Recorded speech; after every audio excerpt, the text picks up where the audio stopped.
nose, got rose in my cup though. Shawty climbing my pole, she got me locked in on cup though. Cocaine in my nose, got rose in my cup though. Shawty climbing my pole, she got me locked in on cup though.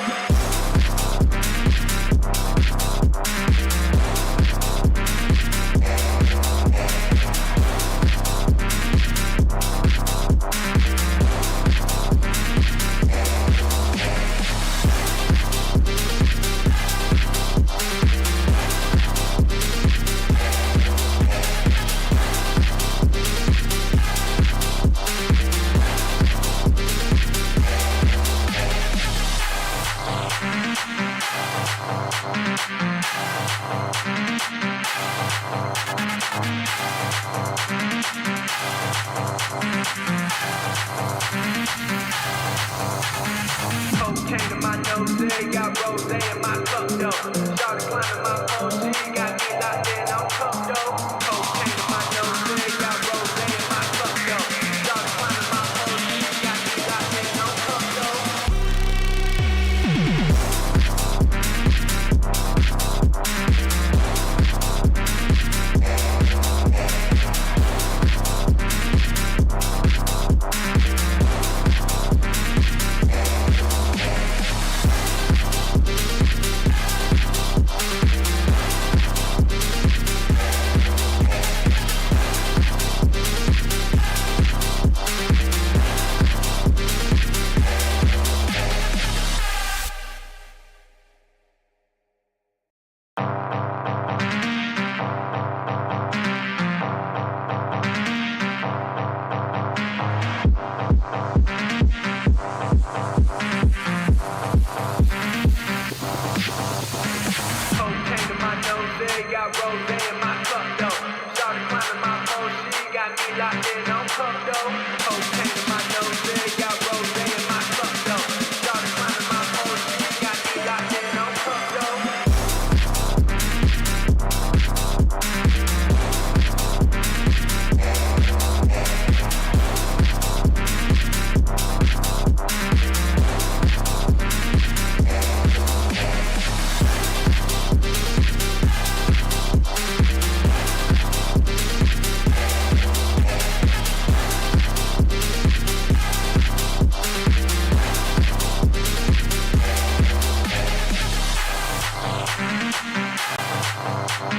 in my nose, got rose in my cup though. Shawty climbing my pole, she got me locked in on cup though.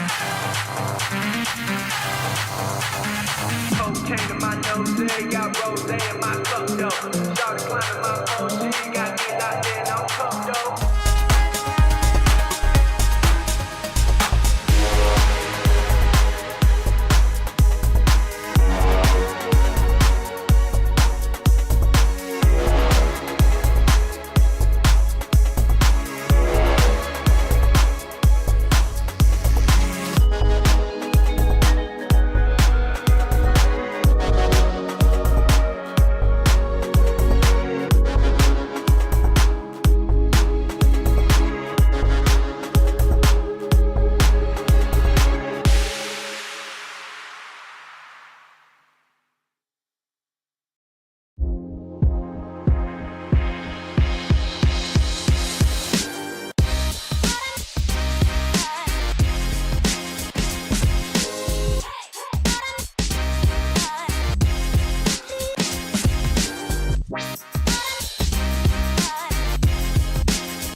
Well, good evening, everybody. It's a pleasure to be back. George Morgan here at your service. It's PSGL, it's Wednesday night, it's Spain tonight as well. Lots on the table, lots of battling. The title contest is still alive and kicking.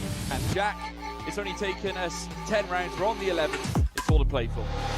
Boromant goes on the inside and takes the lead on the final lap of the race. Now it's side by side between Boromant and Warner, but Boromant's got the inside. Literally a guest star here in this phenomenal race. Cameron Dowd looking looking to take P2 in his very first PSGL F1 PC race. Incredible to say the least. You see their purpose to lead. 1.5 seconds. DRS is the name.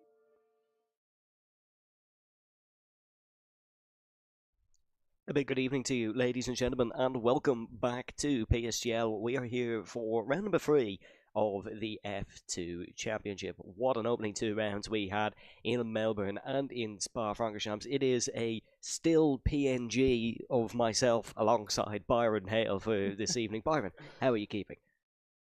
Yeah, not too bad. Been a pretty busy, hectic week, but you know what? I'm eager. We're back for another good round of PSGL action, and well, Monaco can't ask for anything more exciting. Crown jewel on the F1 calendar, and certainly, hopefully, that's what it's going to be tonight.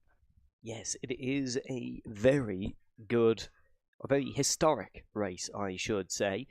So let's get straight into the pre-race shenanigans then, shall we? Let's have a look at our championship standings coming into this week, I should say. TRT Fede remains your championship leader, despite not being able to take the win last time out in Spa-Francorchamps. That win, of course, was taken by the reserve driver of CPI, Jamie. Your full results from last week, just to run you through them quickly before we go through the standings. It was Jamie, Dirk, Fede.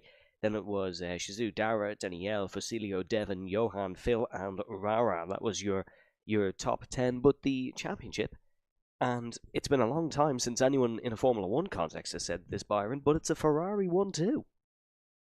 Yeah, I mean, pain to be a Ferrari fan in real life, have fun with the dominance Red Bull C, but a great start for them, at least in PSF2. But you can't count out those behind. You know, your Aston Martin, your Red Bull. They're both not looking too bad, but we've had some great races and really some stand-up performances. I'm, thinking about the likes of Fusilo, who obviously was in F3 last season. He's really taken quite well to being in F2, so it's nice to see that even our promotees have had a fairly good start to the season. But yeah, excited for more in Monaco.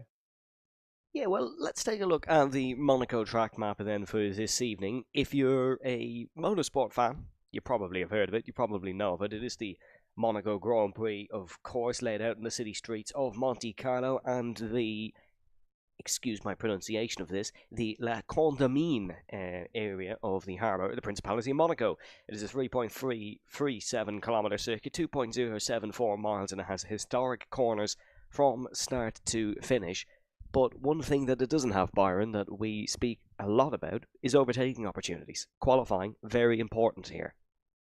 Yeah, I mean, you can't count these drivers out for a dive and an attempt at an overtake, but it's going to be very difficult. This sort of circuit doesn't lend itself to that all-important overtake, but, you never know. These drivers, sometimes they just manage. And honestly, fair enough to them, because I know if I tried, I certainly couldn't overtake around a track like this. It's so difficult, but expect maybe some dive bombs into Rascasse, possibly. That's one that a lot of these drivers like. But obviously the Neville chicane obviously presents a good opportunity, and obviously the hotel as well. So don't count it out, but it's very unlikely we see any overtakes here tonight.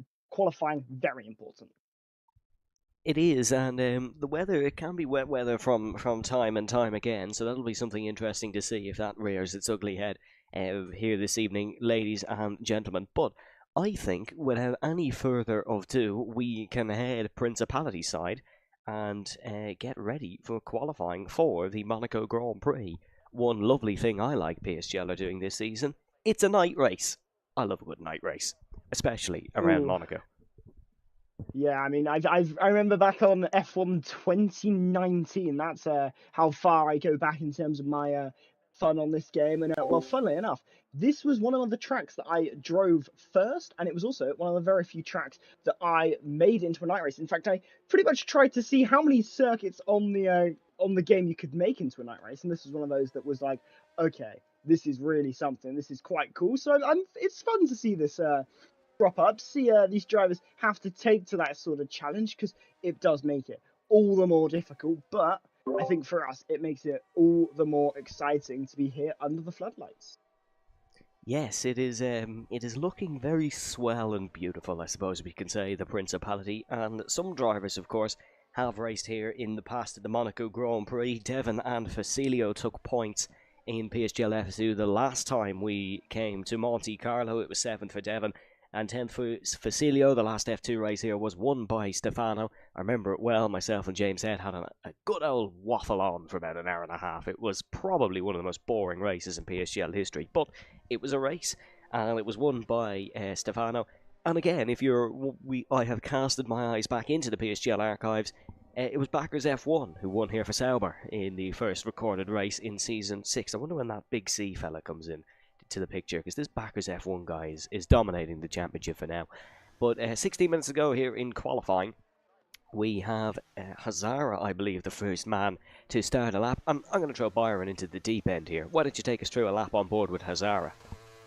Oh, absolutely. Why don't I then? Well, firstly, I've got to find him on the timing sheet. I was a little bit looking up in telemetry, but here we go. Hot lap around this circuit, going up the hill and towards the very, very nice section here. Get some good overtaking opportunities through here if you're a little bit lucky. If someone comes out the blocks a little bit too bad. But here we go through now, down the hill we go into the hotel here. Some beautiful sights and a lovely camera angle you typically get through here. And now putting the power down on the exit, ever so careful on the power to then lift off slightly through there as we head through into the tunnel. One of the most iconic corners on this track, going out of the tunnel here and down into the Nouvelle chicane here, and very careful to not run it over into that barrier. Very easy to do as we now go into the back here, taking that about 120 miles an hour. Not looking too bad through the swimming pool chicane and in to this final sector here, and it's looking good for Hazara into La Rascasse here,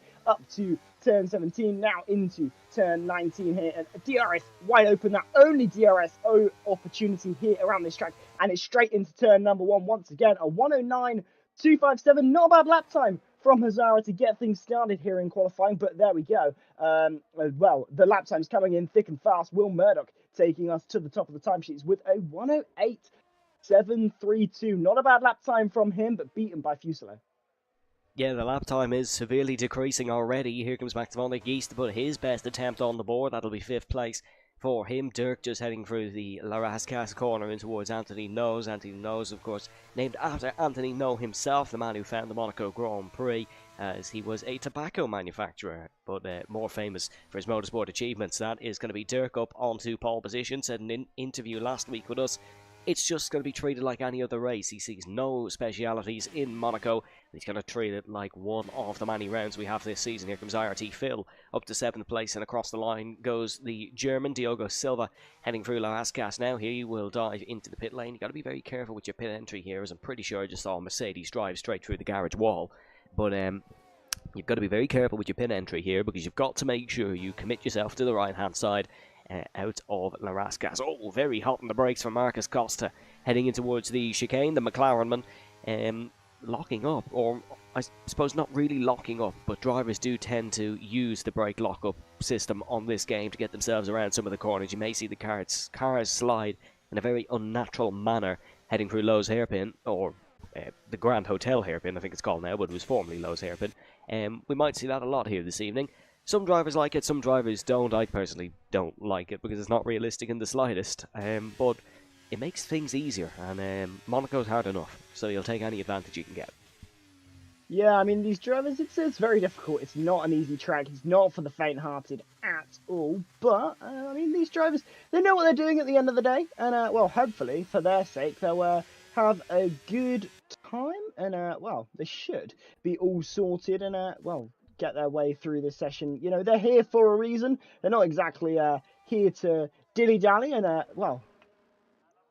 get on with it. So it's nice to see them, take to the track already in this early stage. Dirk obviously setting up benchmark time. Not a bad lap time from him, but now the second run's going to get underway. You've got a lot of time around this circuit, so you can easily get in 3, maybe even 4 runs. So plenty of time, plenty of options, and, Will Murdoch coming out of the pit lane, but there's still a few on a lap time, like Dominio, who's going through sector 1. You've also got a few people on in laps like Tanners and jacketer there, who's, I believe, it's their first appearance here in PSGL as well, for Rayan behind them as well. So a few drivers having their debut here at Monaco, so an opportunity for them to impress.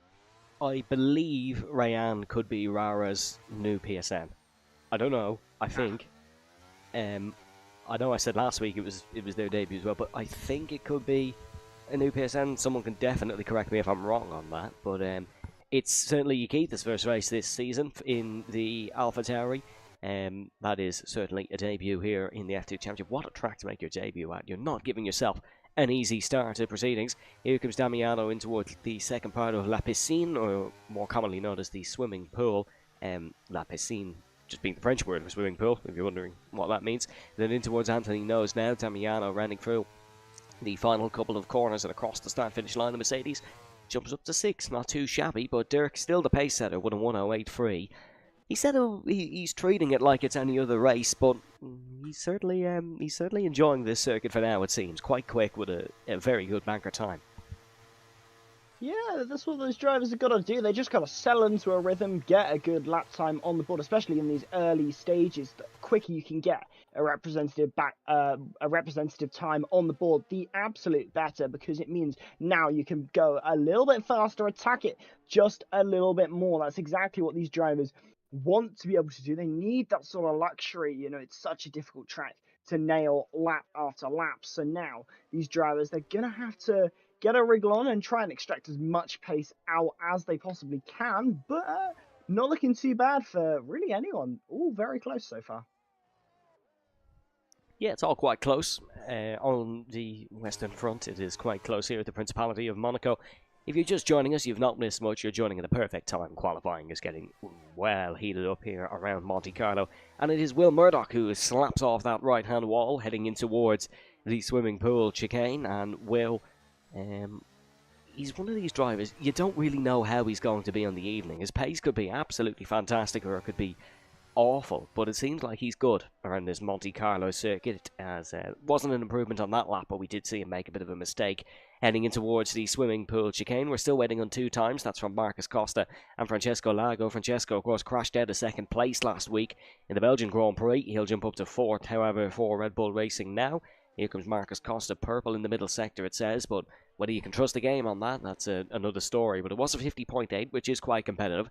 Rounding for the final corner, then Marcus Costa up towards the start-finish line. He'll jump up to 6, not a shabby lap at all from Marcus Costa. And it seems like there is a large gaggle of cars between 3rd and 9th or 10th. Only about 3/10 of a second separating that group.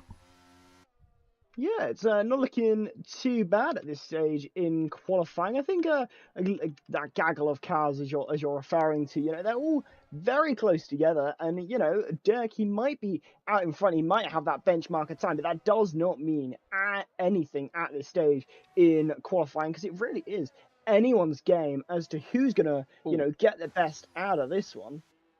Sorry, Dirk just completely slapped his front wing as you were saying that point. Worked absolutely perfectly, Byron, because he was improving and then just clapped his front wing off the right-hand wall. Lost a 10th of a second. He was improving by about 1/10 and a half, so there is still more time in the lap for Dirk, but you got to keep your car out of the walls. It is Dirk, Facilio, Phil, your new top 3 now. The German of Phil bumping himself up in the Red Bull. Red Bull 3 and 7th here this evening. They have been fighting for the race wins. Oh! Well, as we say that, good. Phil will not be fighting for pole position anymore, because he's just hit the wall heading through the right-hander at Casino Square. That is a nasty crash to make, especially when you're on an in-lap. That's not going to be one he'll be replaying many times. No, absolutely not. It's very unlucky for these drivers, because they know how important qualifying is. And if you're in that scenario where you've hit a wall, and you know, whether it's your fault or not, whether it's, you know, a mistake that you've made, or something has prompted that to happen, ultimately it is going to hurt you very, very much. And unfortunately, it might come to really, you know, hurt the race here for this field, because you just need absolutely every single bit of pace and performance you can get, and you need a good qualifying here if you want to take the absolute maximum out of it.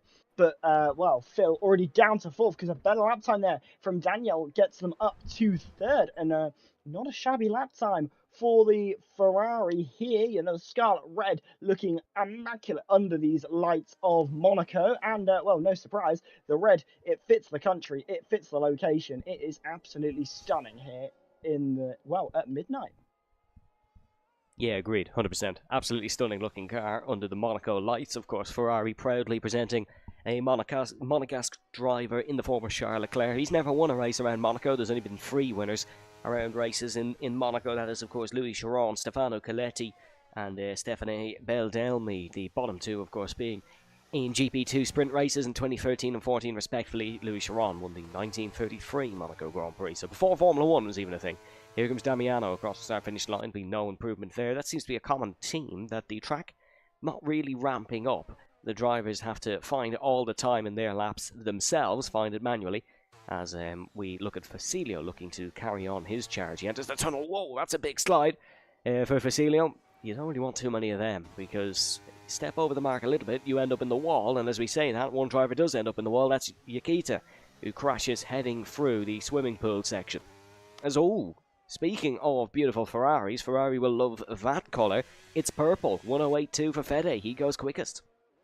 Yeah, absolutely. A good lap time there from Fede to take him to the top of the timing screens as things stand. Only got 5.5 minutes left to go in this qualifying session, but this session is beginning to ramp up a little bit more than what it was just a couple of moments ago, because now Dirk has a little bit of contest. He has a little bit to fight for, as Diogo Silva there retiring from the session, all the way down in 15th, so really unlucky for them. Oh, look at that. I was literally just happened to be on board with Will Murdoch at the time and happened to see that, and that is not a normal crash there for Diogo Silva. So unfortunately for them, it's going to be 15th at best, and not likely to stay that way, likely to be 16th if Devon improves on these final runs that we're going to be getting in the next couple of minutes. So now 3 drivers on the back foot in this qualifying session, because they can't gain any places. All they can do is lose places, and hope that they get just that little bit lucky, because they're going to need it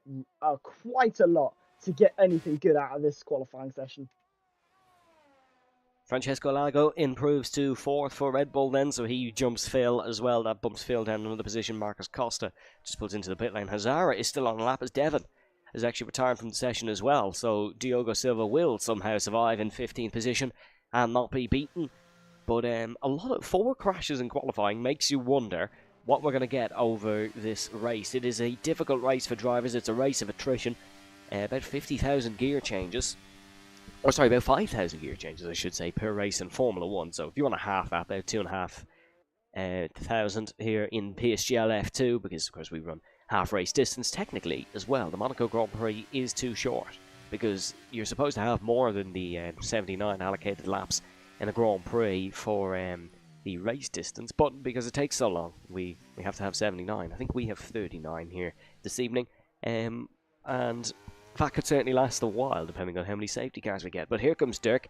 He is on what is presumably his final qualifying lap of the session, heading in towards the left-hander at Massenet, and then in towards Casino Square for the right-hander, braking for Mirabeau Hout, or Upper Mirabeau, and down towards the Grand Hotel hairpin. Chucks the car in, let it slide all the way around, and hope it sticks. That's the tactic for that corner now on a modern F1 game. Then it's the right-hander of Portier, where Senna had his famous crash, of course, and technically Jensen Button and Pascal Wehrlein, maybe a little bit more infamous one, but still a crash nonetheless, down towards the Nouvelle Chicane then, which was added ahead of the 1986 Monaco Grand Prix, and down in towards Tabac, a very difficult left-hander. You can see a front wing or two be chipped through here in the Grand Prix, but Dirk is absolutely flying, improving by 2 3/4 tenth of a second, down then towards La Rascasse. Chuck the car in second gear, rotate out of it, try get the traction down through Anthony No, very important corner. This is a flyer from Dirk. He comes up towards the start-finish line, and the Dutchman will not go on pole position for the Monaco Grand Prix. And he's just picked up a penalty, so that'll be a restart confirmed. That is an almighty blunder from Dirk, who looked like he was improving by a massive margin. Yeah, well, he just went into the back of Francesco there, going into turn number one. I happened to have a semi-decent angle of it. I mean, that was fully on Dirk there. Absolutely nothing. I mean, should have been a little bit more aware, coming up to the line as well. He had already crossed that line. He, had nothing, there was no reason he shouldn't have slowed down. But no, he just went straight into the back of Francesco there. That is a very baffling crash. I don't think I've seen a crash quite like that so far this season. Definitely an interesting one, and not going to be one that Dirk is going to be wanting to keep an eye on and repeat anytime soon. Just the same as quite a few other drivers, because unfortunately that ended any chance of getting back to the pit lane, getting new tyres. It's all over for Dirk here. It's going to be second at best, and well, now it's about who can get ahead of him, if anyone. Yeah, we see the other Aston Martin of Hazara, the Norwegian, flying in towards Upper Mirabeau and down towards the hairpin. He's improving, but not by nearly enough to go close to his teammate. He's about a second off the pole position time. Dirk 0.039 off pole. Usually at Monaco, we don't see many improvements through the final runs. Only the best drivers can extract the maximum time under the cosh of final runs at the Monaco Grand Prix. Hazara then in towards the left-hander of Tabak. We'll see, is he improving come the sector split time? He is. He's 0.4 of a second up, mind you. This is a crack and run from the Norwegian into the left-hander then, and braking for Le Rascas, which of course used to be a much fiercer entry. It's much quicker now, and it just loses a bit of the longevity of the final sector. Here comes Hazara across the line then. That'll be a massive jump into the top 5. It's a crack and run from Hazara. He manages to go into 5th place. Suppose this is the real challenger for pole position now. It is Facilio heading in towards Tabak, the final sector. He seems to be the man who could topple Fede the most, but he's not improving on his time. No, he's not, and it's very unlucky for him. He's not going to get an improvement here. Down in Sector 1, down in Sector 2. He's quite a few temps off here. He's not going to improve, I don't think, on this lap, because the rear end getting all loosey-goosey out the final corner, up to the line. Not going to be an improvement, I don't think, and no surprise, it was not. That's actually quite a poor lap time. 4 temps off, so worse by quite a bit, but there we go. Daniele getting up to 3rd, so not looking too bad for Ferrari. I do wonder, though, if that 5th-place grid penalty for Dirk is going to stand because of the nature of that crash. I really do want to know. I wonder if it will get removed or not. It's very much up to if the steward's looking and seeing what should happen. But there, Dagger in 14th has crashed on his final lap as well. So going to be unlucky time for him. Wasn't really improving by a huge amount. Had already invalidated. Oh no, invalidated through the chicane actually there. But now it doesn't look like anyone else is improving on their final runs. Well, Murdoch has finished, I believe. No, he hasn't actually. Is he improving though? Doesn't look like it. Up to the line though. Will he get anywhere better than the 10th place? He is. Oh, he does. He does. Quite a jump up to 5th. Not sure what my telemetry is saying, but that was a purple sector 3, so no wonder he made a few positions up there, but looking very good. That is qualifying over. Fede on top. Yeah, it was a not great first and middle sector for Will Murdoch, but he absolutely flew coming through the final sectors, and that's the sole reason he's managed to jump up to 5th position. It is Ferrari's 2nd pole position of the season. Of course, Danielle took it in Australia. Fede takes it here for round number 3 in Monaco, but we will have a restart, of course, because of that Dirk penalty. I think that is protocol. I do agree with you. I'm not sure whether it should be removed, but I think it will be removed purely because that is just the protocol. We may as well remove the penalty and let the stewards put whatever they feel is best after the race. So it is Fede on pole position for the Monaco Grand Prix, a crucial pole position as well. Dirk in 2nd, Danielle in 3rd, Facilio in 4th, Will Murdoch in 5th, Francesco Lago in 6th, Hazara in 7th, Marcus Costa in 8th, Damiano in 9th, Phil in 10th, and it is Rayan in 11th. Max von der Kiest in 12th, Tales in 13th, Dower in 14th, Diogo Silva in 15th, Nikita in 16th with CPI Devon in 17th. Folks, we will have the Monaco Grand Prix coming up after a short commercial break.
Welcome back, ladies and gentlemen, to PSGL. We've got a bit of a quick restart due to grid penalties.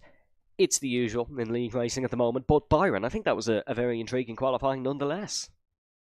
Yeah, a bit of an interesting one, bit of a difficult one, I think, for quite a few drivers, because you're looking at it and you're saying, I think some drivers are a little disappointed in terms of, well, what they got out of that session.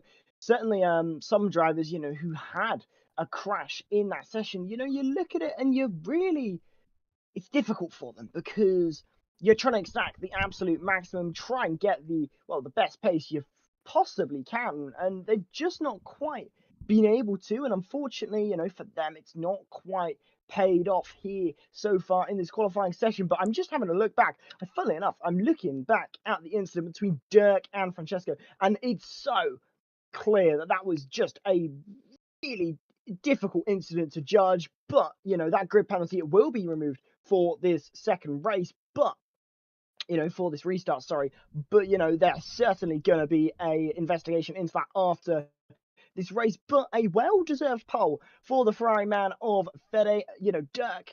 You gotta think about how, should that penalty have stood, should the stewards, watch this race and gone, that penalty stands. But no surprises. It gets removed, see what the stewards say afterwards, but a bit lucky on that one, I think, because that penalty almost definitely would have stood, in my opinion. But Danielle, not looking too bad in third, looking very good for Ferrari. They're leading the championship with a 1 and 2, and 1 and 3 on the grid. You can't fault them. Yeah, there's a little bit of back and forth as well in the Discord between Dirk and Francesco for who gets the blame for that one. Because we have a restart, I believe it is being removed.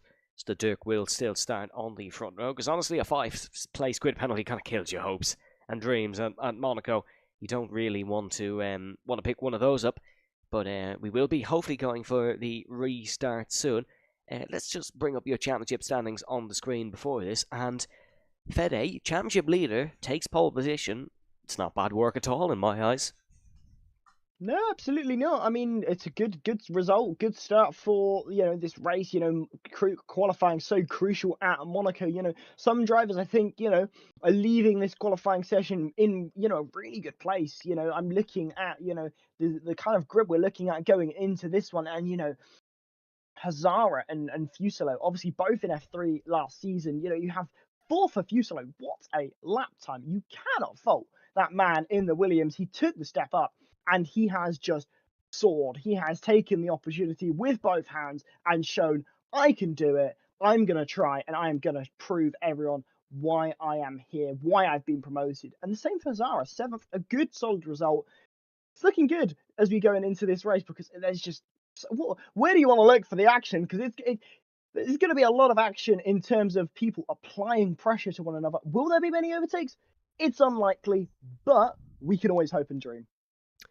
Yeah, we can. Overtakes at Monaco are not usually a given, but sometimes they can happen, sometimes they can't. But Facilio on a very good run of form this season already, 9th in the championship. That's already better than 12th that he got last season in PSGL F3. His best result last season was 5th twice. Was quite good in qualifying. Qualified in the top 10 3 times last season, so he's already got one of them this season, picking up a very good qualifying position here in Monaco. Has raced in the F2 tier before, of course, raced here in season 34, but he only did 2 races, so not really the most representative thing in the world, but still a great run of form for him so far. Let us know in the stream chat your thoughts so far on qualifying. Let's have a little look, see is anyone talking. Yes, Hazara has been compared to Jan Watmir. That's an interesting one. Very intriguing one. Connor saying, I've got my popcorn ready. And someone else saying, how many safety cars are we expecting? A big shout out to the guy who said 7. I don't even think 7 is possible. Fix the 7. I mean, it'd be interesting. I think certainly expecting a safety car or 2, very much, expected, but nonetheless, I think we've got a good race ahead of us. Night time, who knows what the weather is gonna say on this one. Although the time of this race, is very much a given, the weather is certainly not. These drivers, they've got a lot to prove. It's a difficult race. It's not an easy one. For some reason, the quick weather has been set to clear. I'm not sure if we're supposed to have Maybe that's what it variable was weather. at beforehand. I don't know. Maybe. I wouldn't be too sure on that rule, to be honest. But it's looking like it's going to No. be a dry Monaco Grand Prix for you folks at home. It'll be a dry all race, still under the night sky of the southern region, as we are looking for a clarification on the weather to see if that's supposed to be the case. But Ferrari, I suppose at this point, Byron, you have to say they're probably the favourites to take the win in this race, whether that be the man starting on pole or the man in third. We've seen a few mistakes in qualifying from Dirk, despite his good pace, but Vettel and Danielle have been very consistent so far this season. Yeah, I mean, it's been very good for the Ferrari so far in this season. You can't count them out absolutely, but the mistakes coming in, really creeping in for some of these drivers here, and no surprise, this track, you're so close to the walls, you're constantly brushing up against them, and that's what you got to do to extract the maximum time, the maximum pace. It's really important for these drivers to really push those limits as much as you can. And confirmation, it's going to be dry all race. But, just because it's a dry race doesn't mean there's not going to be chaos. All it takes, one crash, one safety car, and the race goes up in the air. Someone pits earlier, someone pits later, safety car in between. Yep, you bet your bottom dollar someone is losing out in that scenario. But the question is, who is going to be that biggest loser? Strategy so important in this race. It's a race of attrition. If there's only 17, because I've not actually, gone into spectate mode. 17 drivers, and we've got a pretty good grid, stacked grid, but there's a very high likelihood that as long as you finish, you might get points out of this one, because definitely expecting a couple of retirements. I just feel for the fact that someone could retire on lap 38 of 39 and get absolutely nothing after driving for about an hour. Yeah, that'd be tough. That would be tough. Byron actually fancied taking part in the Monaco Grand Prix, it seemed like, for a couple of minutes there, not going into spectator mode. Any league racing history for yourself around Monaco, Byron? Yes, not very good though. Oh, I that's think back on F1. Would have been 2020. When I started league racing, and I thought I'd get there one day. I thought I'd be, as good as Big C, but nonetheless, it came to no avail, unfortunately. But maybe someday, I won't be quite as washed at the game. But I mean, these drivers, they're much better than me. I'd rather watch them. I'd rather cast them, because ultimately they're not going to bin it in a wall quite as quick as I would.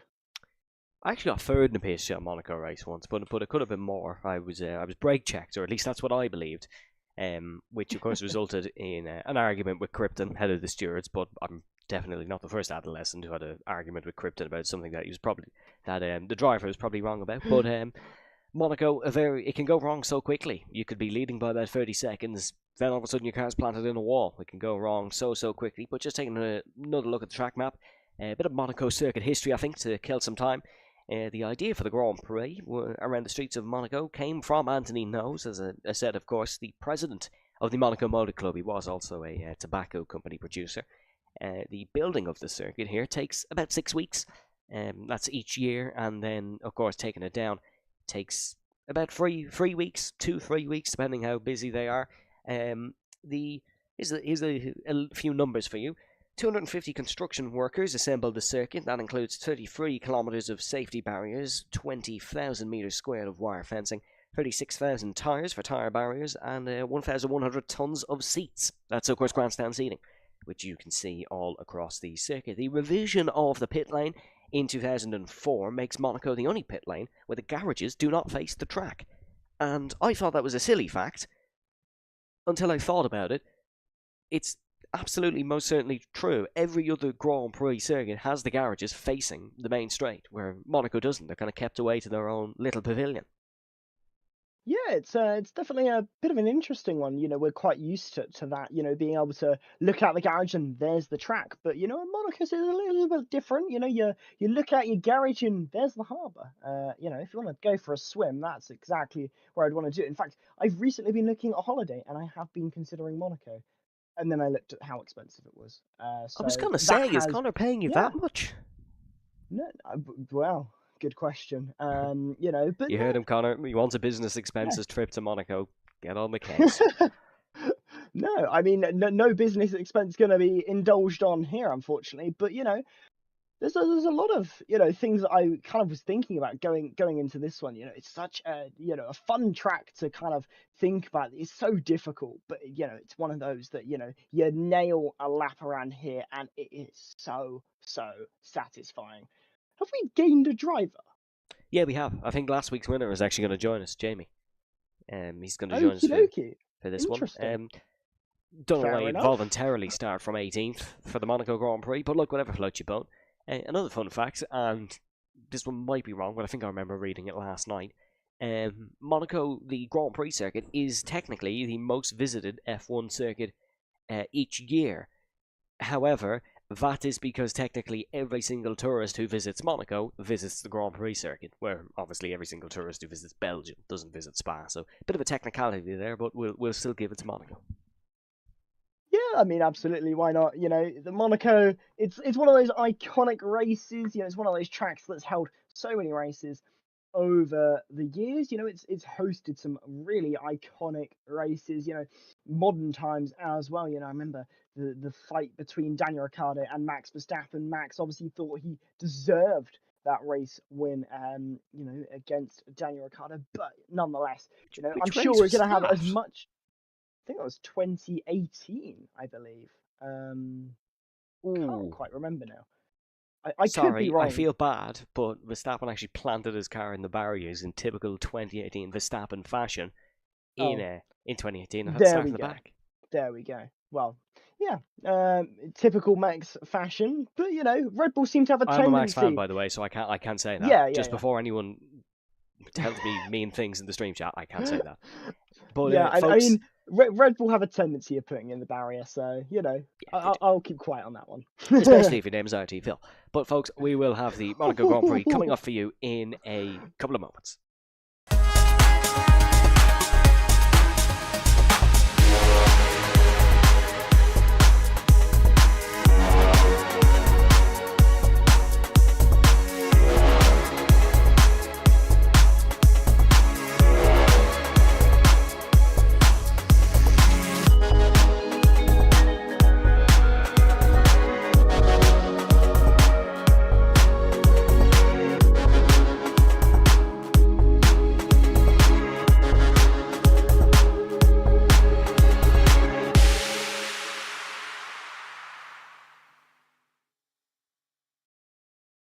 Welcome back, ladies and gentlemen, to PSGL. We are here for the Monaco Grand Prix PSF2 Season 36.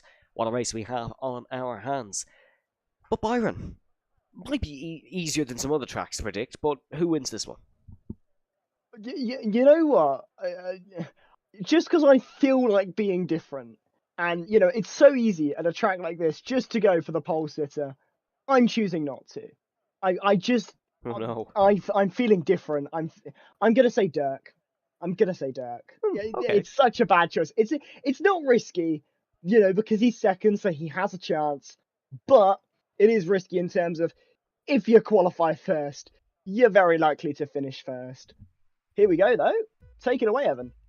Yes, we are here for the Monaco Grand Prix. 5 red lights as we go racing in Monte Carlo. That is a great race start from the second Ferrari, Danielle, in towards the first corner. Dirk not able to get the race lead up the hill as Dirk now is stuck behind the Ferrari. Maybe for the rest of the race, we'll have to see. Side by side in towards the left-hander of Mirabeau. Phil gets the job done on Damiano. He's up a position in his Red Bull. That's where, of course, he crashed in qualifying as there's a big launch here down the inside. Oh, there's actually a hit from Tales. He hits his teammate Rayan round, and I believe somebody else was involved in the contact there as well, but they've just got away scot-free. I thought Phil might have got ran into as well, but that was way too late on the brakes for Tales, and a bit of front wing damage for him. His race already in jeopardy.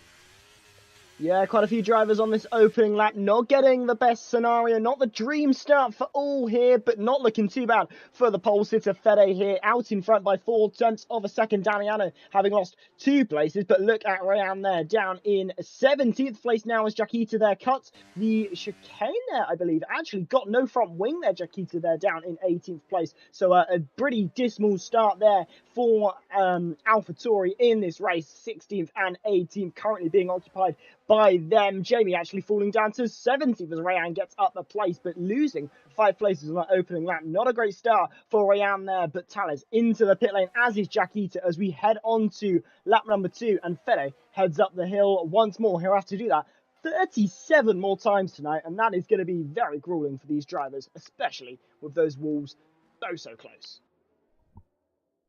Yeah, it's Haas AlphaTauri, the bottom 4. Those 2 teams not getting a good start to their Monaco Grand Prix endeavours. Here comes Phil trying to sneak a wheel up the inside of Damiano in towards the Grand Hotel hairpin. That was a no-go, however, and Shizu Dara was boxed out as well on that lap. Dara currently in 12th, and it seems like the top 4 have gone for the mediums. Will Murdoch and Francesco Lago going for the hards, then it's mediums for Hazara and both the McLarens, and then hards all the way down the field. So a little bit of a split strategy, a one-stopper, it seems, is the point of call here at Monaco. But you chip one bit of your front wing and that one stopper could well be out the window. But the 2 Ferraris getting away well. Dirk still remaining in second and not being dropped just yet, but it does seem like Fede has the stronger pace at this early point.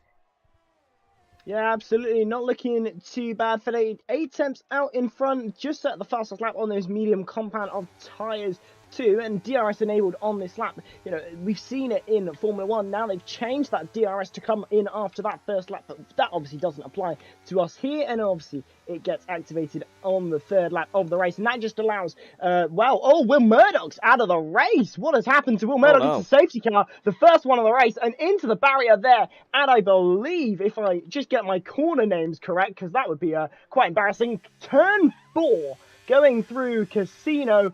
And it is Will Murdoch out of the race, crashing, and it's safety car 1 of question mark, because we're certainly probably likely to see quite a few more. Good, though, for Tales and Jaquita, who are at the back. They've had a pit stop already in this race. I think they've gone on to hard. They may be able to go to the end of this race, depending on, Tales has just gone into the wall for the 2nd time in the race, quite embarrassingly as I went on board with him, but nonetheless, provides a slim opportunity and a one for them to catch up at least, so not looking too bad for them. But yeah, safety car on lap 3 as Will Murdoch out of the race, quite in a very interesting spot as well, but nonetheless putting end to his race, and unlucky for him. Yeah, he's out of the race really early on here as well. That's not ideal for any racing driver to do. He's out of the race extremely early as Danielle comes into the pit lane for a set of the hards. He's not going to try bring them to the end, is he? That would be a bold expedition, but I suppose if anyone could do it, Danielle probably could, as Will leaves the session the first man out of the Monaco Grand Prix on the 3rd lap. If you're a big Will Murdoch fan, you're probably not feeling the best, but some of the other drivers around him are very much happy that they've gained another position and they've not had to risk their own front wing by overtaking. I think what would have happened there was he would have clipped the inside wall on the right-hand side and the car just would have ricocheted out onto the left-hand wall. Very similar to what happened to Phil in qualifying. But yeah, the Brit of Will Murdoch out of the Monaco Grand Prix. Yeah, not great, but you know, what more can you do? These drivers, they have to push those limits, you know, even in the race. It's so easy for these drivers to just make one mistake and it's all come undone for them. It's very unlucky, but you know, these drivers, they're here for a reason. They've got to try and get every ounce of performance and pace, and unfortunately, sometimes that is just going to, you know, result in a crash, result in you pushing the limits just a bit too much. But that's racing. That's what happens. You know, you have to take those liberties, but unfortunately, when you take it just too far, it comes all undone. But looking not too bad in this race. I'm looking at kind of our grid. Obviously, a few movers up and down now as we've had a few drivers into the pit lane, but not a bad start for Jamie, who obviously hopped in a little later into this session, as in after qualifying, and not looking too bad in, well, 12th as things stand. Not too far off the possibility of points in this one, but just a lot of time as Rayan there comes into the pit lane. Yeah, Rayan into the pit lane for Haas on the hard tyres. That puts the Haas's now 50. Oh, both Haas's actually into the pit lane. It's a double stack. So that'll put the two, or one of the Haas's down to the back. Rayan's actually just got out ahead. Interestingly enough, not more pitters under that safety car.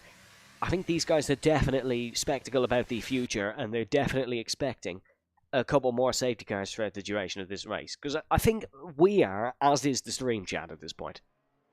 Oh, absolutely. There is no doubt that we are likely to see at least one or two more safety cars here.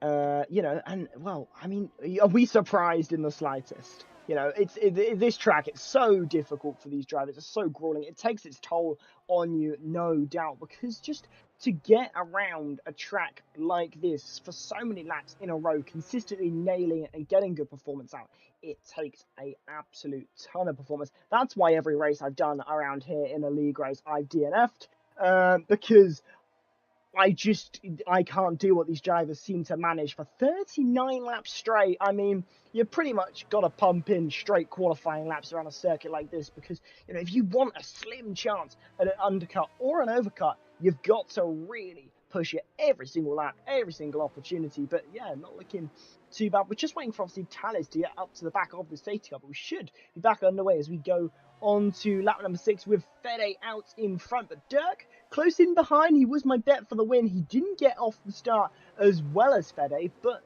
certainly still in the realms of possibility here tonight. But quite a few movers obviously under that pit stop phase. Obviously, one of them being Daniele, who, well, down 10 places from where they started, obviously third, but has already pitted in this race. So could it be advantage Ferrari, but not the one in the lead as things stand? Well, certainly in the realms of possibility as well. We're just waiting for Tales to... Oh, it's Rayan who's gone into the pit lane once again. Hasta clearly wanting to try and extend this safety car as long as possible. Yeah, this is an intriguing strategy from Rayan. This is... What, is it a free stopper now or something? Let's have a look. Is it the free stop strategy? No, only 2 actually, mind you. But both Hasses have made 2 stops. That means that the 2 Hasses have made 4 pit stops in 6 laps. Nice one. The pit crew have not got a moment to think down in the Haas garages. But I imagine we'll be going racing come the end of this lap as Rayan will hopefully get an opportunity to catch the safety car queue. He easily will. They're just at the end of the tunnel and have a lot of slow corners to go through. Another look at the beautiful yachts in the Monaco harbour, as the safety car does confirm it is coming in this lap, so it will be Fede who will lead us away on the safety car restart, heading in towards the 2 swimming pool chicanes. Fede has a job to do. He doesn't have his teammate as sort of a wingman in 3rd position. He's got to defend from these guys himself, but if he could get away cleanly on this safety car restart, you can feel he'll probably be able to back up them all through the first sector as we go racing once again in Monte Carlo. Fede does get a great race start. He is well ahead of Dirk, and Dirk actually almost a second ahead of Facilio already. Not a great start from Facilio.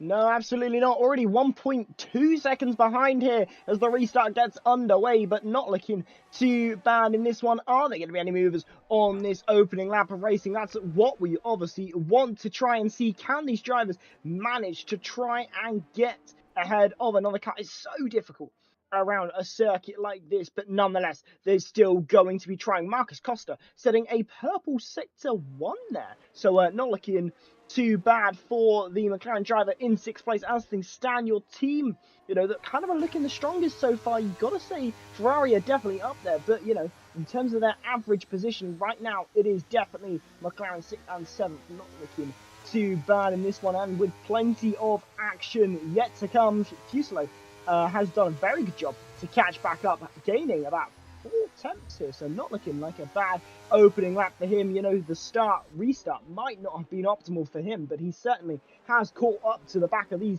cars in front very, very nicely indeed. But now, heading on to lap 8, back on the green flag running, it is still Fede out in front by 0.5 of a second, but Dirk definitely keeping closer this time around versus that race start, because actually he's within 1.5 steps. Could we see our first overtake in Monaco? Well, it's certainly a daring try from Dirk there to try and get up into the race lead. Our first penalty of the race there, that is for Rayan there, down in 17th as things stand. A disappointing time here for Haas, but our first attempt at an on-track overtake after that restart, and it was very nearly one for the lead. Yeah, it was a good try, that, Dirk. He tried everything possible into towards Matsune, the uphill left-hander, but it just wasn't to be. But he is right on the back of Fede, and it seems like he is the quicker starter on this safety car restart, but almost made contact with the wall just after going for that overtake. So he's got to be careful and make sure that he does not put himself into the barriers, or the Armco barriers, too early. It's currently Fede, Dirk, Vasilio, Francesco and Hazara, your top 5. The 2 Aston Martins, 2nd and 5th here, doing very well indeed in this Monaco Grand Prix. Rounding to start lap number 9, then. The gap has very much increased between Fede and Dirk. It seems like Fede just took him a couple of laps to get the tyres optimal, to get back into a rhythm of this Monaco Grand Prix, but once he's got into that rhythm, he's now managing to soar as Rayan is out of what has been nothing short of a disastrous Monaco Grand Prix, I think it's safe to say. Yeah, very much safe to say. Unfortunately, these drivers, they're trying as hard as they can to get that performance out, and unfortunately, it's not always going to go in your favour. But Rayan, unfortunately, just not getting the rub of the green that you might need in terms of getting a good result out of that one, out of the race. But at least doing it in the pit lane, doing it nice and safely to keep us under that all-important green flag running. But Dirk, you said about he was falling off, but now look at him once again within 0.3 of a second there as we head down in and out of the tunnel and into the Nouvelle chicane there, and it's not looking too bad as we go through to back into the swimming pool section now, and then into Raskas, still keeping very close. And obviously DRS will be re-enabled on this particular, actually, is it already re-enabled?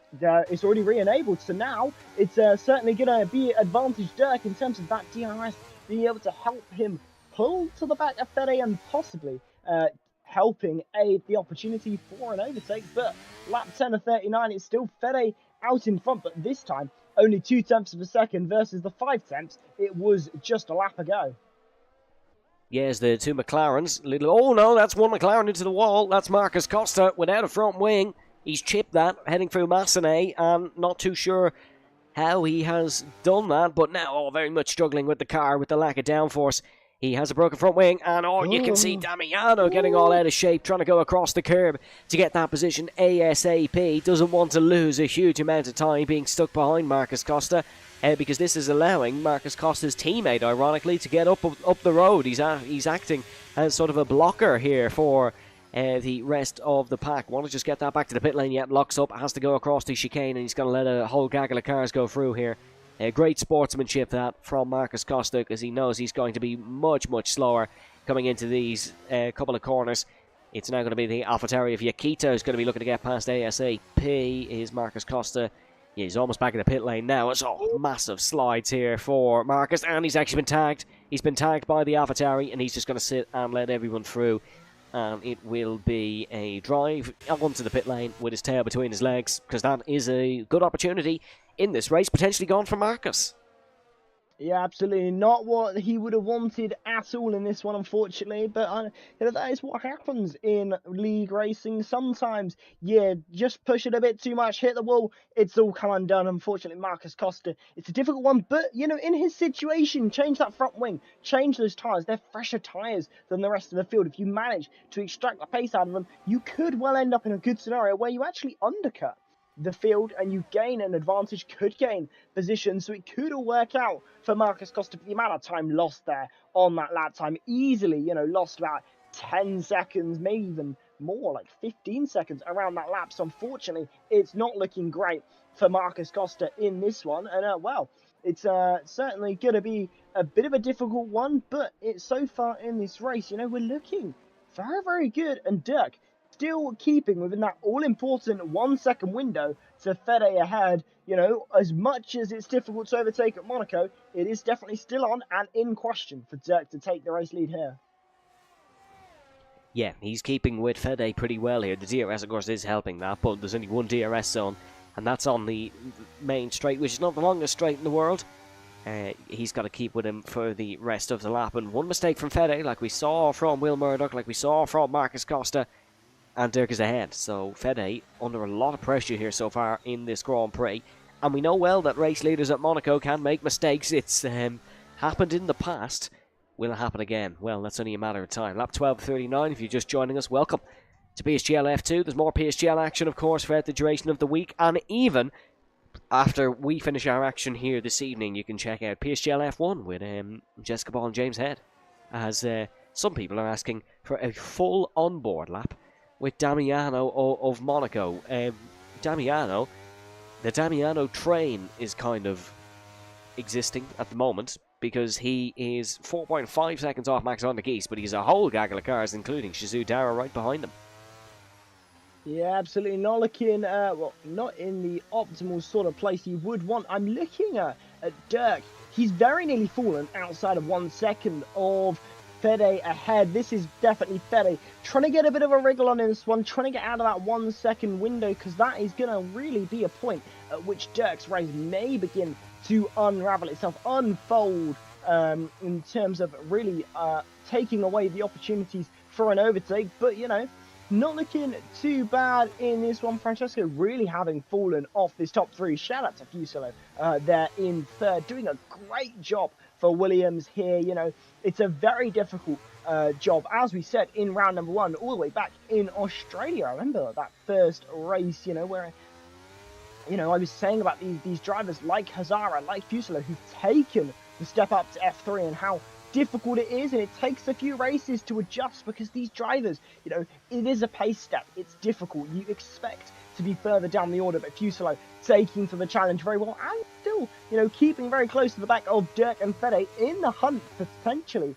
for a race lead if things do go awry for this top two here, because Dirk, you know, if he wants to get this race win, he's got to try something. He's got to either go for the undercut, or he's got to try and overtake on the track. And if he chooses to do that latter option, go for the overtake, and he slips up, it could be Fusolo in Williams, who's maybe just gets himself up into the race lead. But with a low battery, you know, it's certainly looking difficult. But Fede, you know, he's not looking too bad in this one, regardless.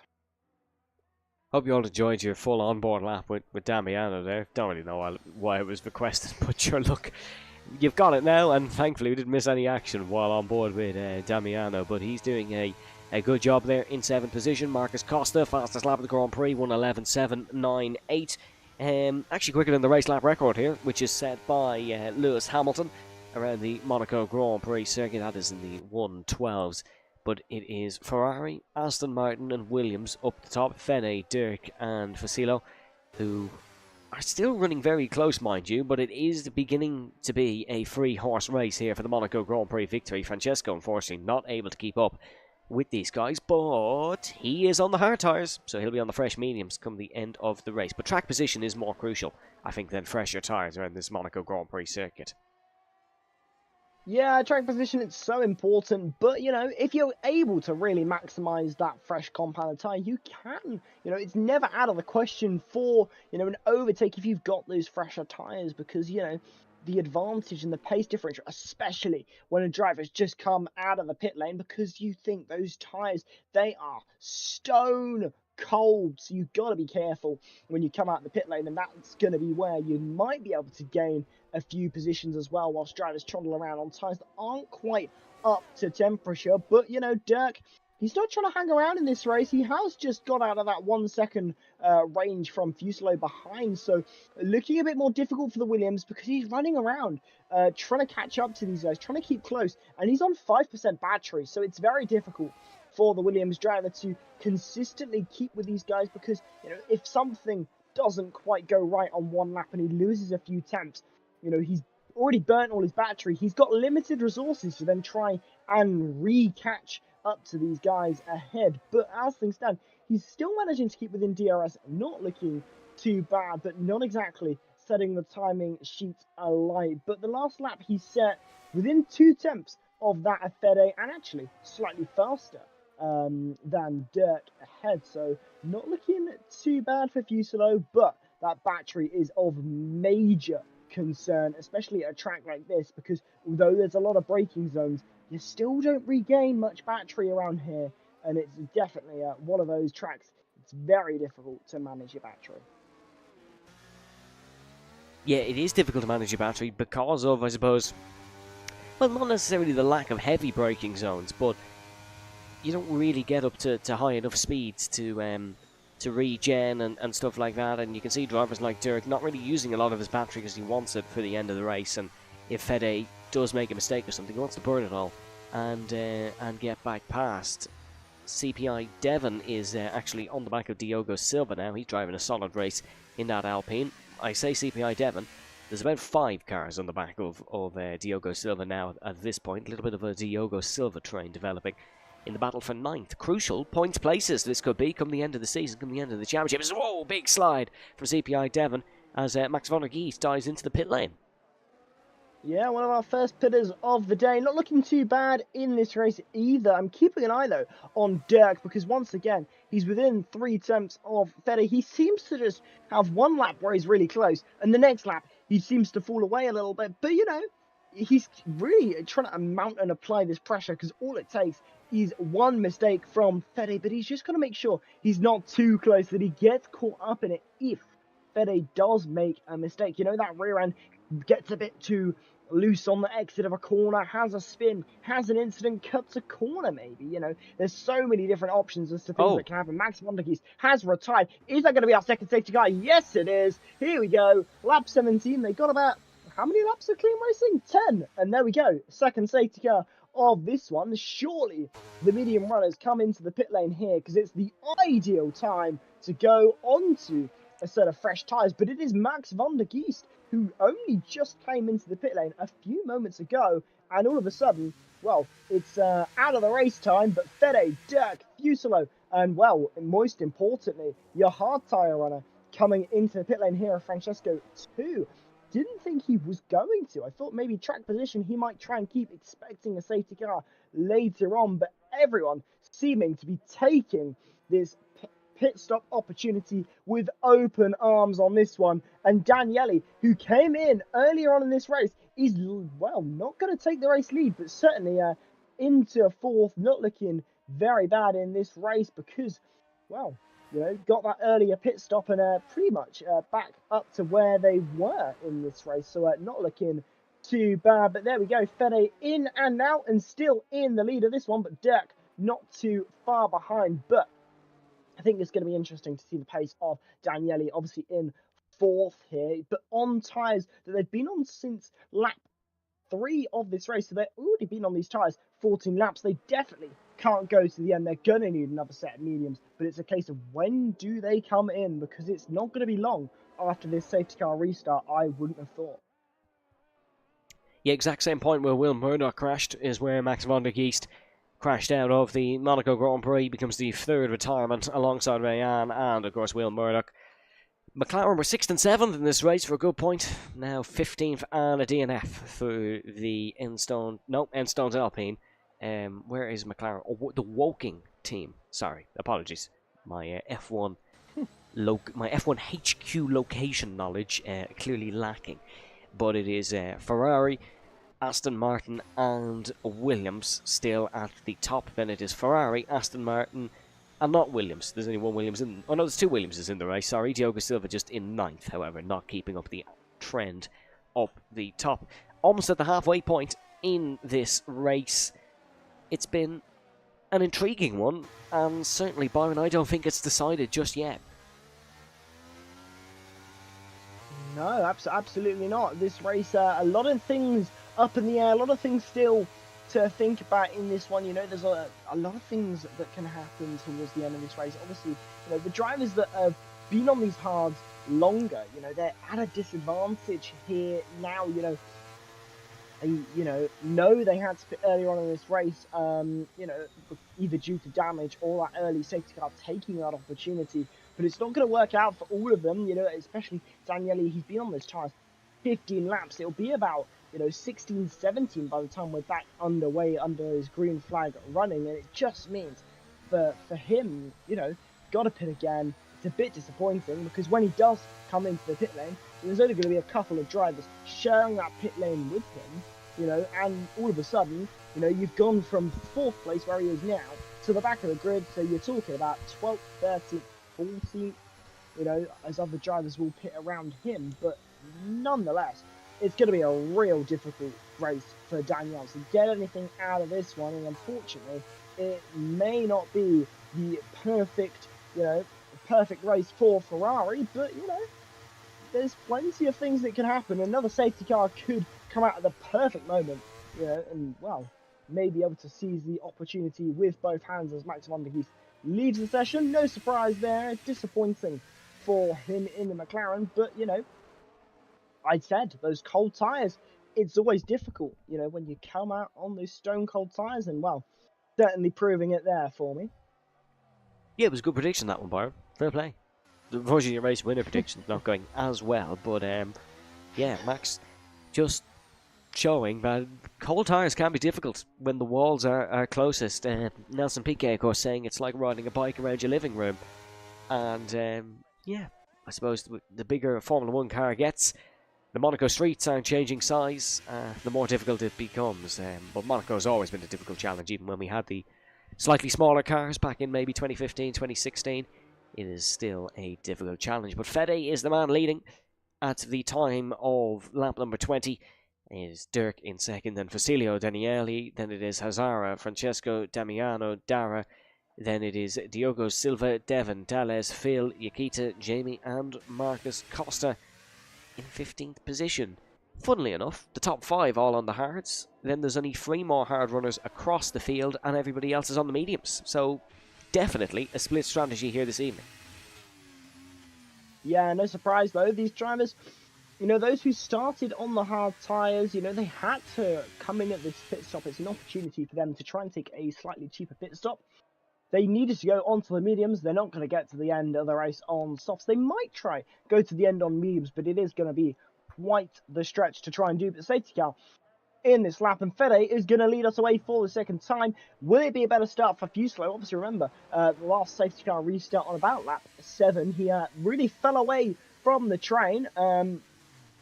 Was 1.2 seconds down and then caught himself back up and kept in this range. But obviously, we mentioned him burning his battery. Well, he's now back up to 100%, but here we go.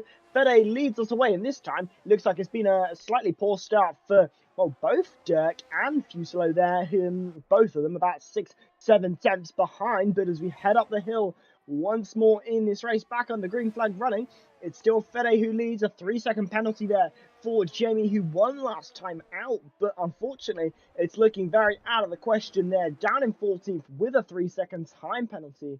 So not looking in the optimal scenario there for Jamie, but there again, when does it ever go swimmingly in Monaco? Well, if you want it swimmingly, head to the harbour and go for a dip. But these drivers, they're trying to get as good a result as they can.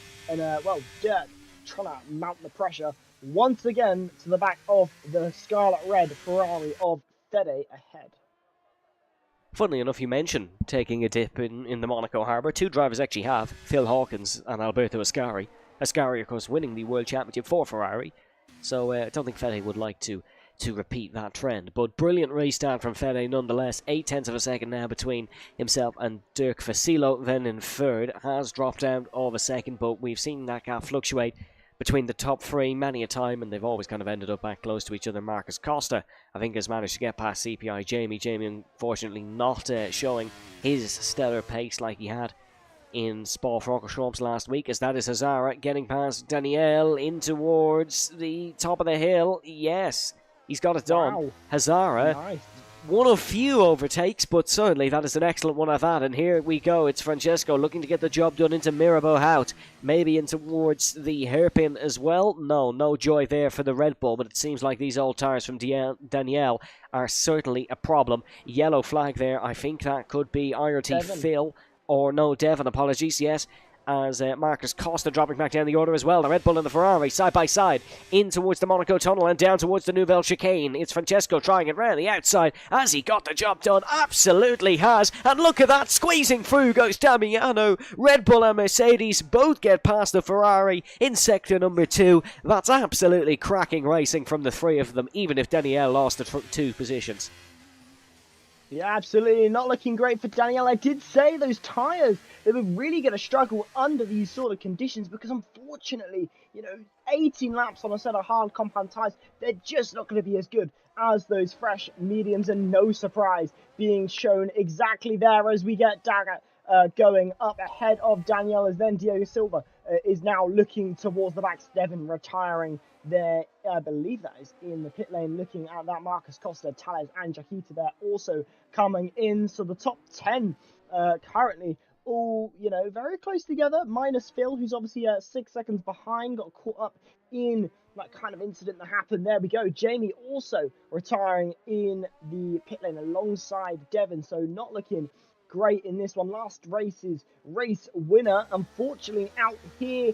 Yellow flag in sector 3. I believe that is just the retirees. As there we go. Daniele losing a place there. Diego Silva there as he headed through the tunnel, and very nicely done. And unfortunately, that gamble of strategy from Danielle just did not work, because that second safety car came out at the worst time for that Ferrari. But for the other one, it was pure elation. And, well, Fede still out in front, but this time 5/10 of a second. And Fuselo, he closed the gap just as we thought he might. And, well, no surprise, this top three still glued together. And, well, sometimes they maybe going around this track, they wish their car was glued together just a little bit stronger, because losing front wing, it's all too easy. Yeah, it is very easy to lose your front wing. And in the Monaco Grand Prix circuit, Dirk almost lost his by hitting the back of the race leader. Was so close in towards the Nouvelle chicane last time round. I wonder will he be able to have another charge potentially on the Ferrari. Fasilo is losing time to the top two, and the Williamsman is now 1.1 seconds off the man in second place.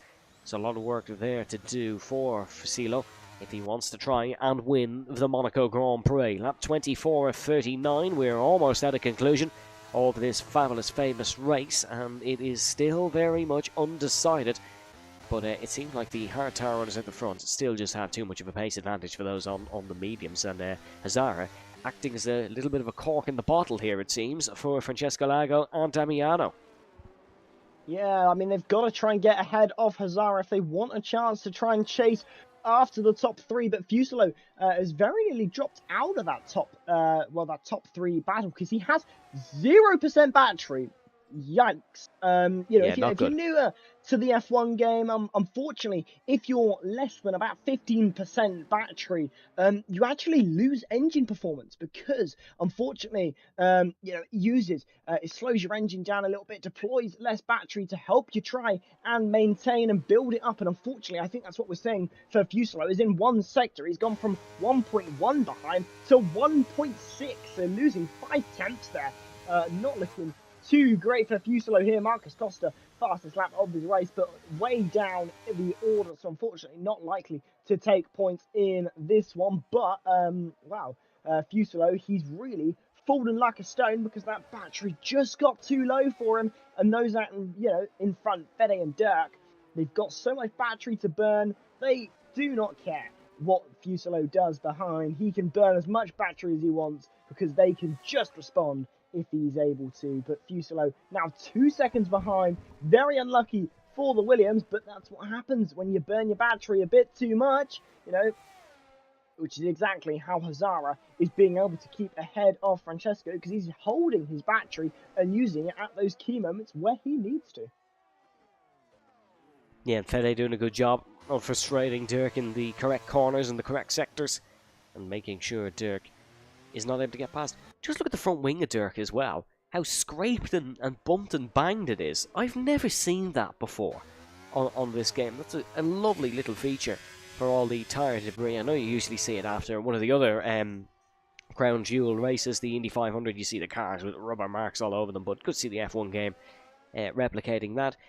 The only good thing for Fasilo is, despite him losing about 6 or 7 tenths a lap to the front two, he is actually still gaining on the cars behind. He's in a comfortable third place here now, but he's got to be careful not to fall into too much of a deficit, and then that big train behind will slowly be catching him, and they're on better tyres, meaning they'll have an advantage. But it is 4 tenths of a second, the gap up the front between Dirk and Fede, and despite Dirk running so close to the back of Fede, neither of the pair have made much of a mistake so far in this Grand Prix, but that could still all change. Lap 27 out of 39, the Monaco Grand Prix is definitely still in the balance. This is not over just yet, and this one I think will be decided by how good an opportunity Dirk can get, or how how minimal the mistakes Fede makes are, because he is going to make at least one mistake from here to the end. That's just human. He would be simply inhumane if he could drive flawlessly from now until the end. It's just matters of if Dirk can capitalise on that. Absolutely. I mean, so far, flawless from the entire top four. No warnings for any of the top four drivers as things stand. So pretty much in perfect position for these drivers. They can take a few track extensions if they need to get that extra performance or need to try and, you know, just prevent someone getting ahead. Be a little bit on the naughtier side. But, you know, Dirk, he's keeping a lot closer than he has on previous laps. In fact, he's actually been faster than Fede on the last lap. Was faster by about 0.3 of a second, but you need more than 0.3 of a second advantage if you want to try and make an overtake, because it's so difficult around a circuit like this. But, you know, you've got to be within, you know, 0.5 of a second probably advantage every single lap if you want to try and get ahead of another car around a circuit like this. Is so difficult, you know, to try and make that all-important overtake. But as soon as you got it done, that's pretty much it. As there we go, Dirk nearly back into the back, of Fede there, as we went into the the Lowe's hairpin, as it was formerly known, now called the Grand Hotel, which I just don't really agree with. Lowe's hairpin. It's always been its name. It's always been the name in my heart. But Dirk, you know, one of his few overtaking opportunities around here, but all it takes is a mistake from Fede, and any corner around this track could well become an overtaking opportunity. Absolutely, and we can see Dirk just hounding the Ferrari in front. That gap to Facilo is just increasing lap by lap, and the mid-pack are kind of just walking around the circuit line and stern. I say walking around like they're doing it casually. They're absolutely stressed out, hoping that they don't touch a wall, because there is a great opportunity for some great points here today for anyone who does manage to finish this race. The only man still in the race, of course, who did finish in the points last time we raced here in Monaco in F2, that is Facilo himself. He would be getting a much better result this time round than he did that season. Big lock-up into the Grand Hotel hairpin for Fede there. The tyres might be starting to feel a little bit worn now. Yeah, it seems like Dirk's been doing a very good job at keeping good pace whilst keeping close to the back of Dirk, and that's probably just a subsequence of having DRS. You know, it does help you a little bit just to put a little bit less strain on your tyres, and the slipstream as well. It does help you wear your tyres just a little bit less, because someone else is punching that hole in the air for you that you're running in behind, and it might just be making Dirk's life just a little bit easier, getting him a little bit of an advantage lap after lap, and every little helps, as Tesco would say. And, you know, it is going to possibly add up and allow Dirk to really mount a challenge later on in this race. But, you know, anything is possible. You know, it could be a case that Dirk, you know, isn't quite able, doesn't quite have enough advantage to get an overtake. But, you know, if they can help it, they're certainly going to be trying to eke every bit of advantage out of this one, because they need it. Interestingly, though, further back, Hazara, he's still holding on for fourth ahead of Francesco. And unfortunately, that means that those medium runners, they're not able to really gain any advantage from it at all. So Francesco, Damiano, and Draga there, as well as Diego Silva and Tales, all really going to suffer now, because that pace in those medium tyres is going to start falling off. They've not been able to get ahead. They can't really now mount a challenge towards the top few, as we have another retirement. It was Tales. I was just talking about him. Ooh. Is that safety car number 3? Yes, it is. I'm sure we're going to see some drivers in for soft tyres here. Do Fede or Dirk jump the gun, though? Because if one of them does and the other doesn't, that could be race over. Oh, they both come in. Yeah, both in, likely for softs. It's likely we're going to see quite a few drivers. What does Fusaro do, though? 7 seconds off the pace. Does he stay out? He does! Oh. Here we go, no. then. This could be a massive strategic gamble for Fusaro there, but who else stays on track? It's Hazara as well. Francesco does it as well, as does Damiano. So these 3 drivers also taking that advantage. Do they get ahead of Fede and Dirk? Yes, they do. So Fusaro, on the hard tyres, you would say he's got the advantage as well. You know, Hazara, Fuselo, they can work together, both on same age tyres. Francesco and Damiano, they're going to be a roadblock to Fede and Dirk on those soft tyres because their pace is going to be that much slower. That could be a massive gamble for Fede and Dirk, but could it be an even bigger gamble and an even bigger reward for Fuselo and Hazara, both gaining 2 places out of this? Have Fede and Dirk made the wrong call here, or has the top 2, as things stand, quite a few drivers coming in? In fact, 5th all the way down to 9th. Actually, no, 5th down to 12th, I believe, actually, have all come in for a set of soft compound tyres. Oh, this could be an interesting end, Evan. Certainly could be. When the front 2, who were leaps and bounds ahead of everyone for the entire Monaco Grand Prix, are now 5th and 6th with lap 31 out of 39 complete.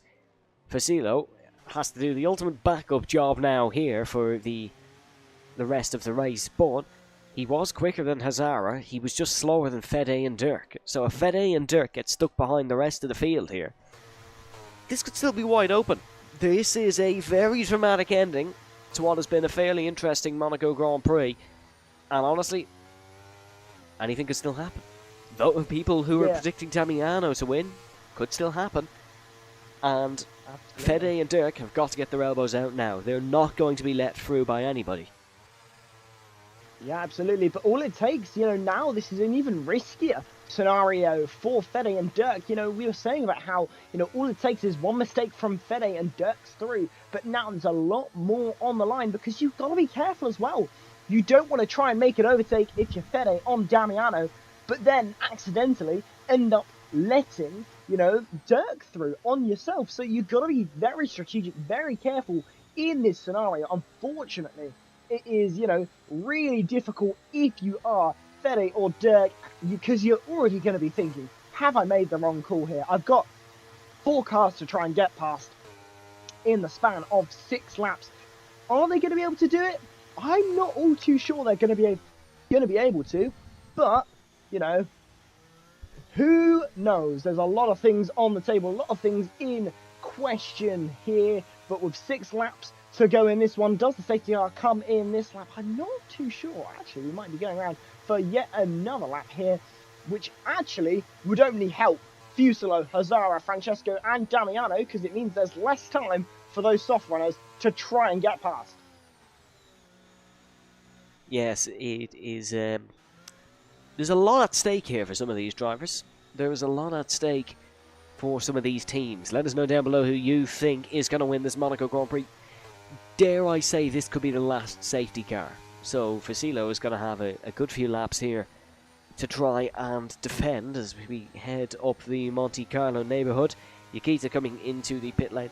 Let's take a look at the pit stops here, because I think we've had quite a few this race from some of the drivers. So the man with the most pit stops is Marcus Costa, who is on a 6-stopper. A 6-stop strategy.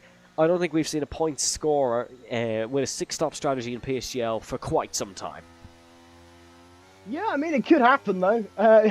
It's definitely not out of the question. It depends as to what happens in these final laps, because you've got to think these drivers, they're going to get more and more desperate, because all of a sudden, you know, they got an opportunity to get some more places right at the death of it. You could have been 10 seconds behind that car in front, but the safety car, it bunches you all up, and now all of a sudden, hello, I'm actually now 6 tenths behind. I've got an opportunity in overtake. So these drivers, they could be more desperate. They're going to fight all the more. We could be in for an absolute barnstorming, show-stopping end to this one. I mean, what other words can you use to try and describe what could be the end of this race? It's just going to be absolute carnage. The top 4 on those warm tyres, you know, 2 on hards, 2 on mediums. But the safety car in this lap, what can those soft runners do? Fede, Dirk, Drager, Diogo Silva, Phil, Daniele there, and then Marcus Costa and Jaquita. They're all on soft tyres. What can they get out of this one? Can Marcus Costa get points from a 6-stop strategy around Monaco? Who knows? We're about to get back underway. Evan, take us away for this safety car restart. Fuselo leading the way.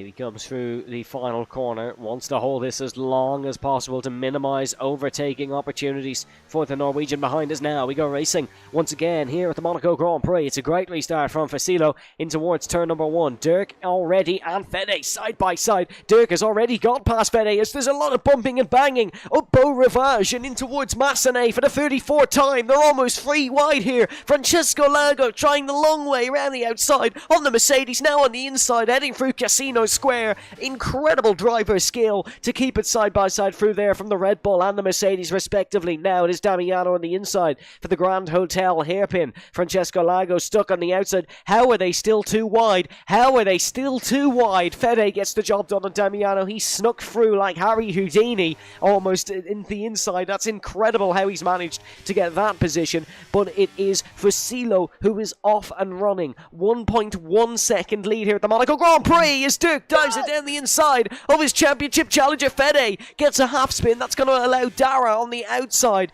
to get the move there. He's up to 5th. Dirk now down to 6th position. What a dramatic lap 34 here in Monte Carlo. Absolutely. And someone's front wings gone flying. I'm not sure whose, but there was a bit of debris went flying, heading through in towards the Raskas. Phil now dived down the inside. I think it could have been the man in the pits. It was Damiano, I believe.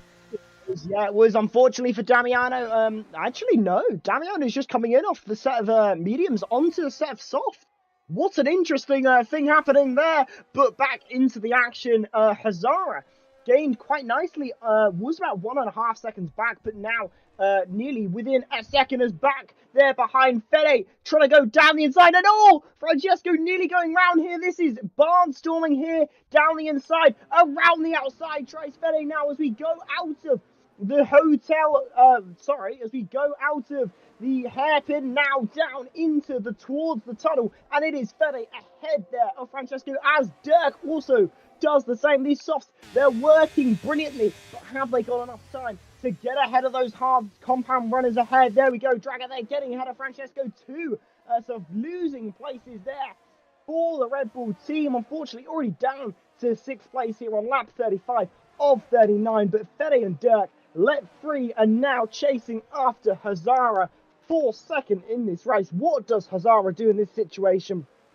Does he try and hold them up? Surely he's got to. He's got as much battery as he can muster to try and defend. Fede and Dirk, they're using it as much as they can to try and get as much pace and performance out of these softs. But now, Fede's got to try and get ahead of Hazara, and I dare say this might be a little bit more of a challenge than trying to get ahead of those mediums.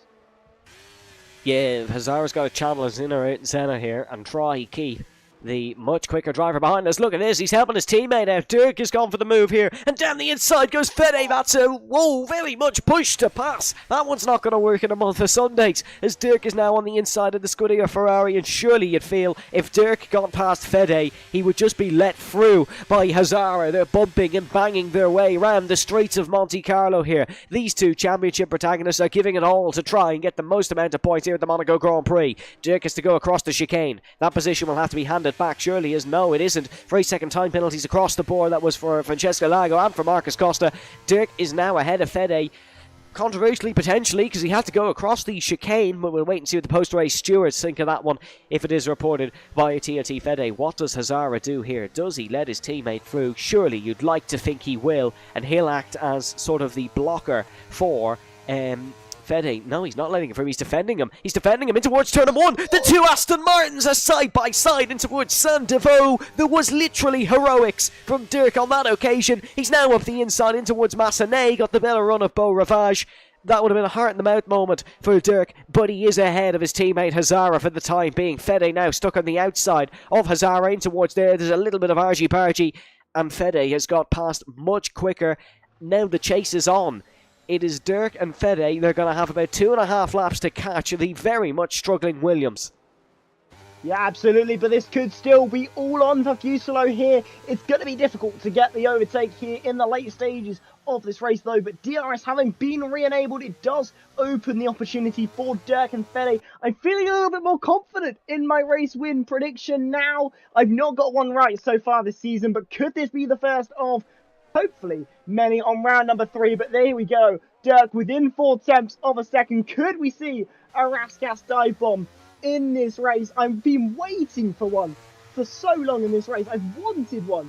But here we go, on to lap number 38 of 39. Fuselo, he's going to be struggling so much in this race. Fede, though, 1.5 seconds back on Dirk here, so it's going to be a bit more difficult for that Ferrari. That's Fede, trying to get ahead of Fuselo there as well. Dirk up into the race lead now. Fuselo, he's going to be fuming there in the Williams there. Going to be absolutely livid at that because Dirk barged his way through into the into what is now the Grand Hotel hairpin, and unfortunately for Fuselo, it's now down to third where he was when he took this gamble, but still in for a good shot of points here for Williams. But nonetheless, Dirk into the lead. 6.5 tenths back is Fede, and then a second further behind is Fuselo. But now onto the final lap of this race. You gotta say it's probably in Dirk's hands. He's probably tasting the fine champagne, I'm sure, the fine food, the caviar around this luscious, very expensive circuit that is the Monaco Grand Prix. But it has certainly been a race of action, a race of drama that will continue into the night. But Dirk, he's just doing enough to hold this race lead, as there we go, Marcus Costa out of this race, not going to get points on that 6-stop strategy, but came so close. Yes, as Fusilo might be feeling a little bit hard done by there. He was adjacent to the racing surface at one point, as Fede is giving it his all to try and catch up to that Aston Martin into the Nouvelle chicane, but I feel overtaking opportunities have come and gone potentially for the Scuderia Ferrari, rounding in towards Tabac for the final time and then in towards the swimming pool chicanes. It's just a couple more corners to go for Fede, or for Dirk, I should say. Is Fede going to lunge one down the inside? Oh, he tried it in towards the Rascas, but it was not to be for the Scuderia Ferrari. I'm going to treat it like every other race, says Dirk. He's going to win it like every other race, it seems, as the Aston Martin wins the Monaco Grand Prix for season 36. An excellent victory from Dirk. He worked hard from it. There might be some comments from others after the race, but despite the dramatic qualifying, Dirk comes home as your Monaco Grand Prix winner. What an impressive final stint. Absolutely, a bit of a controversial circumstance, as we've already alluded to, when he was trying to get past his teammate Hazara, who finishes in 5th in this one. But Dirk, my first correct prediction of the season, so I'm happy. I hope it stays that way, but what an end to that one. Dirk, you gotta say, treat it like any other race. He certainly did, and really delivered a stunning result here around the Principality of Monaco. Draga there, your driver of the day, according to the game. And, I'm sure that's probably based on who gained the most positions, but a race of attrition nonetheless. Only 11 drivers finishing this one, so certainly an interesting one there as your podium take to the, very different podium of sorts, but taking away from this one, your race winner, Dirk. What a race win to take around Monaco. It's the most coveted race of the season, and it's certainly one that gets your competition a little worried, a little bit, concerned about what you've just managed to deliver. But what a race. Fede in 2nd and Fuselo in 3rd, your podium. Yeah, who's your full race results then? It is TF10 Dirk in 1st, Fede in 2nd, with Fusilo in 3rd, and it is Dara, Azara, Phil, Yakita, Danielle, Diogo Silva and Francesco Lago. Then it was Damiano, the final finisher, with your non-finishers being Marcus Costa, Tales, Jamie, Devon, Max von der Geest, Rayan and Will Murdoch, who was out on the 3rd lap. That seems like it was hours ago. Hopefully we do get to hear from...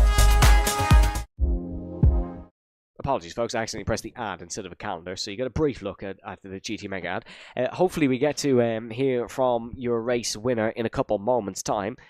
Next week, we have a completely different ball game, Byron. We head to the Red Bull Ring. That should be a lot more overtaking and maybe less hitting the wall.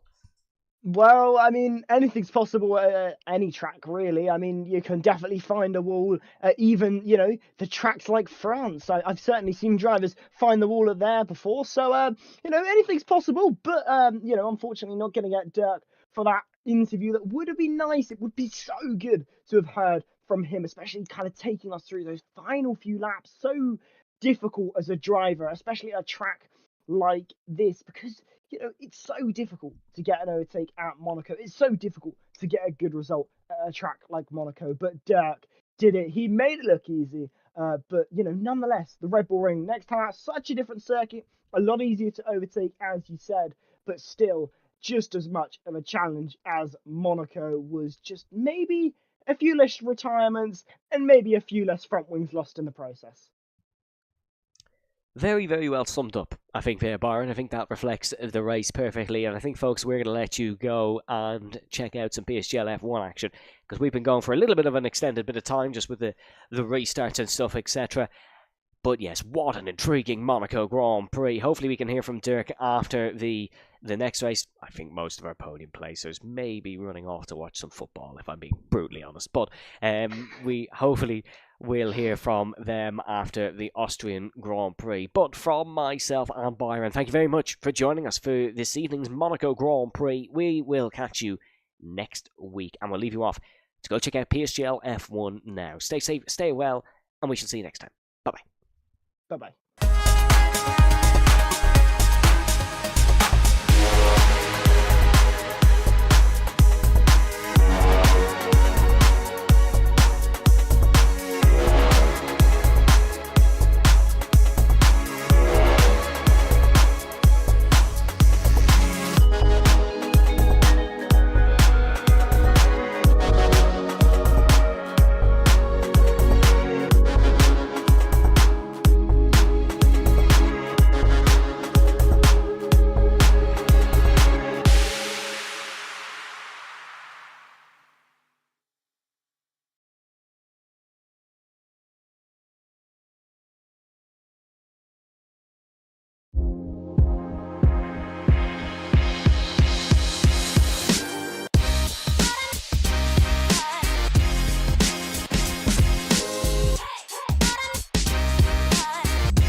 He's got the inside off, here he's through, on the left hand side, hooks the apex, gets on the power nicely, and that is job done. Jarno Opmeer now, to the last couple of corners now, his finest drive, his greatest drive, and he's done it at the Circuit of the Americas. He returns to the top step of the podium. Once again, the GOAT is back. Jarno Opmeer wins the US Grand Prix in a stunning Grand Prix.